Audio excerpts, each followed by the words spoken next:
પાટી તાલુકાના મોતીવાડા ગામના સ્કૂલ ફળિયામાં રહેતી 19 વર્ષીય મુસ્કાન શ્યામભાઈ હળપતિ ગુરુવારના રોજ ઉદવાડાથી ટ્યુશન કરી પરત ફરતા સમયે મોતીવાડા હાટ બજાર રેલવે ગરનાળા પાસેથી રહસ્યમય સંજોગોમાં તેની લાશ મળી આવતા ચકચાર મચી જવા પામી હતી। ઘટનાની જાણ જિલ્લા પોલીસને થતાં જિલ્લા પોલીસનો કાફલો તાત્કાલિક ઘટના સ્થળે પહોંચી ગયો હતો। આ ઘટનામાં પોલીસે પીએમ રિપોર્ટ બાદ શુક્રવારના રોજ દુષ્કર્મ અને હત્યાનો ગુનો નોંધ્યો હતો। જુવાન જોગ દીકરી મુસ્કાન હળપતિ જે પાડી ખાતે કોલેજ કરતી હોવાની ગામ અને સંબંધી દ્વારા જાણવા મળ્યું હતું। પરિવારમાં 4 બહેન અને 1 ભાઈ હોવાની વિગતો મળી હતી। યુવતીના પિતા કંઈક કામ અર્થે સુરત ગયા હતા, જેઓને આ અંગે જાણ કરવામાં આવી હતી। પાડી મોહનદયાળ હોસ્પિટલ ખાતે જિલ્લા નાયબ પોલીસ વડા સહિત એલસીબી, એસઓજી સહિતના પાડી પોલીસનો કાફલો પહોંચી ગયો હતો અને મોતીવાડા ગામના સરપંચ, ઉપસરપંચ તેમજ અગ્રણી પરિવારના સંબંધીઓ પણ આવી પહોંચ્યા હતા। જ્યારે યુવતીની લાશને રાત્રે સુરત ખાતે પેનલમાં પીએમ અર્થે લઈ જવાઈ હતી, જ્યાં પાડી પોલીસ મથકના પીઆઈ GR ગઢવીની ટીમ પણ પહોંચી હતી। ત્યારબાદ શુક્રવારના રોજ સાંજે પીએમ રિપોર્ટમાં યુવતીનું દુષ્કર્મ અને હત્યા થઈ હોવાનું બહાર આવ્યું હતું। પાડી પોલીસે ઘટનાને પગલે રેપ વિથ મર્ડરનો ગુનો નોંધ્યો હતો। જિલ્લા પોલીસ વડા ડોક્ટર કરણરાજ વાઘેલા સ્થળ પર પહોંચી જઈ ઘટના સ્થળનું નિરીક્ષણ કર્યું હતું। પોલીસે આરોપીને શોધવાના ચક્રો હાલ તો ગતિમાન કર્યા છે। પાડીમાં આવી ઘટના બનતા લોકોમાં આક્રોશ જોવા મળ્યો હતો અને આરોપીને વહેલી તકે ઝડપી પાડવા અને કડકમાં કડક સજા કરવા લોકોમાં માંગ ઉઠવા પામી છે। જિલ્લા એસપી ડોક્ટર કરણરાજ વાઘેલાએ જણાવ્યું હતું કે સુરત ખાતે ફોરેન્સિક પીએમ કર્યા બાદ દુષ્કર્મ અને હત્યા થઈ હોવાનું જાણવા મળ્યું હતું। યુવતી ઘરે પરત ન ફરતા પરિવારે શોધખોળ કરી હતી। ઘટના બનતા ઉદવાડા ટ્યુશન જતા અને ઘટના સ્થળ મોતીવાડા વિસ્તારની તપાસ, તમામ સીસીટીવી કેમેરાઓ, હ્યુમન ઇન્ટેલિજન્સ, વલસાડ જિલ્લા પોલીસની 10 જેટલી ટીમો દ્વારા તપાસ હાથ ધરવામાં આવી છે। યુવતીના હત્યાનું પ્રાથમિક કારણ ગળું દબાવવાથી થયું હોવાનું જણાવ્યું હતું અને આરોપીને પકડવા પોલીસે હાલ તો કામગીરી હાથ ધરી છે।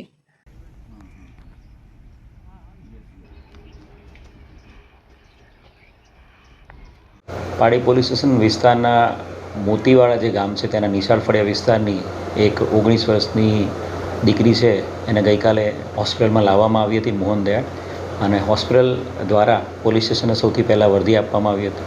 લોકલ પોલીસ સ્ટેશન પીઆઈ અને તમામ ટીમ તાત્કાલિક હોસ્પિટલ પહોંચી ગઈ હતી અને શંકાસ્પદ હાલતમાં દીકરીને લાવવામાં આવી હતી। જે બનાવની ગંભીરતાને ધ્યાને રાખીને જે દીકરી છે એનું સુરત ખાતે ફોરેન્સિક પીએમ કરવામાં આવ્યું છે અને ફોરેન્સિક પીએમમાં આ દીકરી સાથે દુષ્કર્મ અને એની હત્યાનો બનાવ બનેલો છે એવું પ્રાઇમરી કોઝ ઓફ ડેથ મળ્યું છે। બનાવની જે પ્રાઇમરી કોઝ ઓફ ડેથના ધ્યાને રાખીને તાત્કાલિક એફઆઈઆર દાખલ કરવામાં આવી છે। મર્ડરના ગુનાની એફઆઈઆર દાખલ કરી દેવામાં આવી છે બળાત્કાર સાથે। આ બનાવ છે એ ગઈકાલે 3 વાગ્યાની આસપાસનો બનાવ હતો અને સૌથી પહેલી હકીકત પોલીસને હોસ્પિટલ દ્વારા આપવામાં આવી હતી। બનાવની ગંભીરતાને ધ્યાને રાખીને Valsad division DYSP, Vapi division DYSP, crime branch, SOG, Vapi town, Valsad city, Valsad rural, Dungri તમામ પોલીસ સ્ટેશનની અલગ અલગ 10 જેટલી ટીમો બનાવવામાં આવી છે।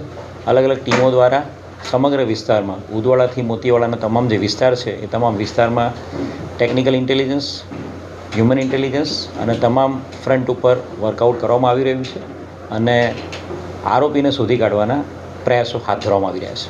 હત્યાનું પ્રાથમિક કારણ એ જે દીકરી છે એનું ગળું દબાવીને કારણે એની મૃત્યુ આવ્યું છે અને એ જેવું પ્રાથમિક કારણ આવ્યું છે તરત જ આપણે હત્યાનો ગુનો દાખલ કરી દીધેલ છે।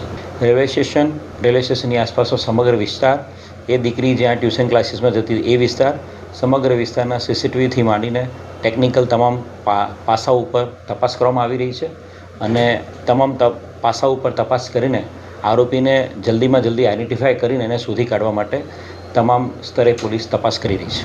પરિવારજનો તરફથી હાલ કોઈ કમ્પ્લેન નથી। એમનું કહેવું એવું જ છે કે એમની દીકરી છે એ 1:30 થી 2:30 વાગ્યાના સમયગાળામાં ટ્યુશન ક્લાસીસ માટે ગયેલી હતી અને ટ્યુશનમાં 2:30 વાગ્યાથી છૂટ્યા પછી ઘરે આવી નહોતી, એટલે એમણે તપાસ હાથ ધરેલી હતી। દમણના દેવકા માર્ગ પર સહેલાણીઓની કારને નડ્યો અકસ્માત। સંઘ પ્રદેશ દમણમાં શુક્રવારના રોજ સહેલ ગાહે એક Hyundai Creta car number JJ05RW5120 લઈને કેટલાક સહેલાણીઓ આવ્યા હતા, જે બાદ સાંજે પોતાની કાર લઈને તેઓ જઈ રહ્યા હતા તે દરમિયાન 6:30 થી 7 વાગ્યાની સમયગાળા દરમિયાન કારના ચાલકે કોઈ કારણોસર આ માર્ગ પર સ્ટીયરિંગ પરથી કાબુ ગુમાવતા કાર એક ઝાડ સાથે અથડાતા અકસ્માત સર્જાયો હતો. જો કે આ અકસ્માતમાં કારમાં સવાર કોઈ પણ ઈજાગ્રસ્ત ન થયું હતું તેમજ જાનહાનિ પણ થઈ ન હતી.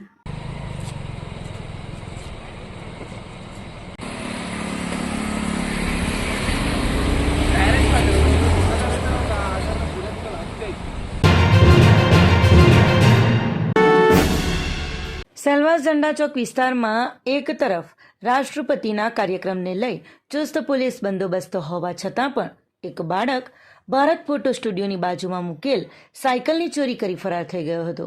સ્ટુડિયોના માલિક શિવરાજભાઈ જ્યારે બહાર નીકળ્યા ત્યારે જોયું કે એમની સાયકલ જે દુકાનની બાજુમાં મૂકેલ હતી તે દેખાતી નથી, જેથી દુકાનની બહાર લગાવવામાં આવેલ સીસીટીવી કેમેરાના ફૂટેજ ચેક કરતાં 10:30 વાગ્યાના આસપાસ એક છોકરો સાયકલને લઈને ITI રોડ તરફ લઈ જતા જોવા મળ્યો હતો.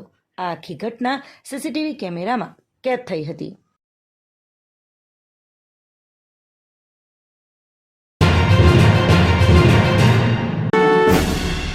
વેસ્ટર્ન રેલવેના general manager Ashok Kumar Mishra, DRM Neeraj Verma, COM Malikavankar સહિતના અધિકારીઓ ઉમરગામ રેલવે સ્ટેશનની અને ઉમરગામ GIDCની મુલાકાતે આવ્યા હતા, જેઓનું ભવ્ય સ્વાગત કરવામાં આવ્યું હતું. જે બાદ ડૂમ્સ ઇન્ડસ્ટ્રીઝ ખાતે એક બેઠકનું આયોજન કરવામાં આવ્યું હતું. આયોજિત આ બેઠકમાં ડૂમ્સના સંતોષ રવેશિયાએ ગુડ્સ ટ્રેન અંગે જરૂરી સૂચનો કર્યા હતા તેમજ એકમોને મળતી મુશ્કેલીઓથી અવગત કરાવ્યા હતા. જ્યારે ઉમરગામ ઇન્ડસ્ટ્રીઝ એસોસિએશનના પ્રમુખ નરેશ માથિયાએ જણાવ્યું હતું કે હાલ જે બેઠક થઈ છે તેમાં GM દ્વારા ખૂબ જ પોઝિટિવ રિસ્પોન્સ મળ્યો છે. તેમની રજૂઆતોનો એક દિવસમાં આ નિષ્કર્ષ નીકળવો મુશ્કેલ છે, પરંતુ રેલવે તરફથી જે પ્રતિબદ્ધતા દર્શાવવામાં આવી છે તે જોતાં ટૂંક સમયમાં ઉમરગામ JDCને રેલવેનો વધુમાં વધુ ફાયદો મળશે હોવાનું જણાવ્યું હતું.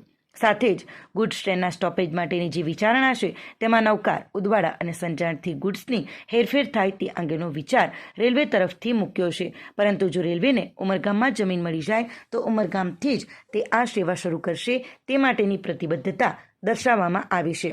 સાથે જ ઉમરગામ GIDCમાં કામ કરતા કામદારો માટે પેસેન્જર ટ્રેનના સ્ટોપેજની ભલામણ માટે પણ UIAના પ્રમુખ અને ચંદન સ્ટીલના ગૌરીશંકર પરીખ દ્વારા ચર્ચા કરવામાં આવી હતી, જે અંગે આગામી દિવસોમાં જો 2 થી 3 જેટલી પેસેન્જર ટ્રેનના સ્ટોપેજ ઉમરગામ રેલવે સ્ટેશનને આપવામાં આવે તો તેનાથી અંદાજિત 1 લાખ જેટલા લોકોને તેનો ફાયદો મળશે તેવી રજૂઆત કરાઈ હતી. उमरगांव हमारे पश्चिम रेलवे का एक बहुत बड़ा इंडस्ट्रियल हब है और सबसे पहले तो हमने ये काम किया कि अमृत भारत स्टेशन स्कीम में यहाँ के स्टेशन जो थोड़ा साधारण टाइप का स्टेशन है उसका डेवलपमेंट किया. उसका जो पार्किंग एरिया है प्लस सर्कुलेटिंग एरिया उसको डेवलप कर रहे हैं, वेटिंग रूम डेवलप कर रहे हैं. अच्छा, लेडीज जेंट्स की फैसिलिटी अलग क्रिएट कर रहे हैं क्योंकि दोनों तरह के दोनों लेडीज जेंट्स आते हैं. प्लस एक 12 मीटर का FOB दे रहे हैं जो अक्रॉस मतलब दोनों तरफ के उमरगांव को कनेक्ट करेगा, ईस्ट और वेस्ट. ये एक बड़ी इससे जो कटा हुआ लोग फील करते थे कि लाइन से कट रहे हैं, वो उसको जुड़ाव होगा. उसके अलावा यहाँ के इंडस्ट्री एसोसिएशन के लोग आके हमसे मिले थे. अभी तक हम लोग गुड्स का कोई भी ट्रैफिक उमरगांव से नहीं लेते हैं और ये मानने की बात है कि अगर लंबी दूरी पे सामान भेजना है तो रेल से सस्ता कोई माध्यम नहीं है.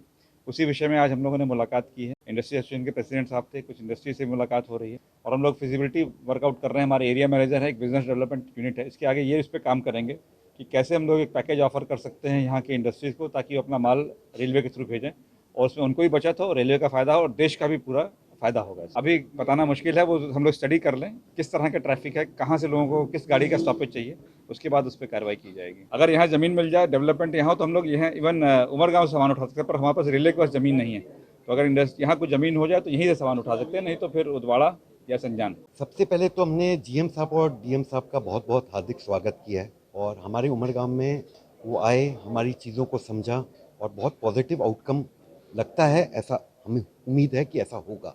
कोई भी चीज़ का एक दिन में निष्कर्ष निकलना बहुत मुश्किल है, पर जो उनका रवैया दिख रहा है हमें ऐसा पूरा उम्मीद है कि वो हमारी जो तकलीफ़ें हैं जो हमने उनको अवगत करवाई है उस पर वो ज़रूर काम करेंगे और आने वाले समय में उमरगांव के लेबर्स, उमरगांव में जो काम करने वाले मजदूर, जो स्टाफ और जो ओनर्स हैं, उन सब की समस्या पर उन्होंने हमें आश्वासन दिया है कि आने वाले समय में हम काम करेंगे. और हमने सर को जो 14, 15, 16 दिसंबर को हमने एक्सपो रखा है हमने उनको एक स्टॉल भी ऑफ़र की है और सर लोग को इनवाइट भी किया है और सर ने बोला वो लोग आएंगे।